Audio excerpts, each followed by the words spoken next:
Now, the conditions of Salah. The person has to be a Muslim. Now, if there are some other non-Muslims, they like to come and try our Salah, that's fine, But Allah will not reward them like He rewards the Muslims, right? The second thing, he has to be sane. So some people who has mental disability, Allah forgive them. Allah forgive them for that, right? And also sane, that means not drunk.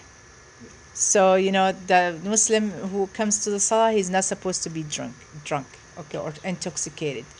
Third is, of course, in Islam, it's haram to drink, right? But there are some, sinful Muslims that they do it anyway. But, when they come to the Salah, they're not supposed to be drunk or intoxicated.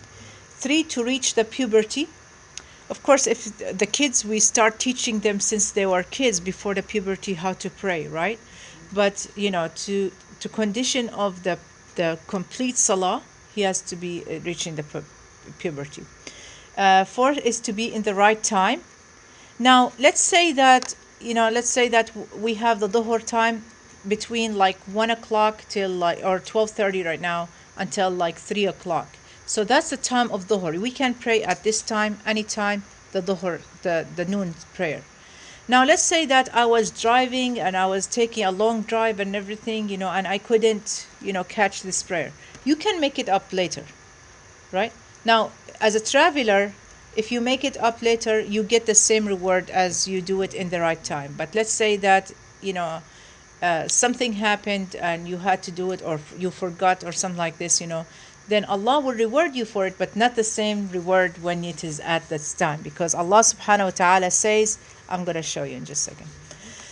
And then it has to be on a pure spot. Any place on the planet Earth is a pure spot, except 2 places, the place of the bathroom and the grave.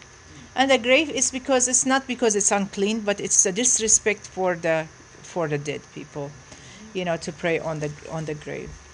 And then you have to be modest, proper clothing. For the men, it has to be covering the shoulder, and some people, they say 1 shoulder can be covered, and it has to be from the belly button all the way till under the knees.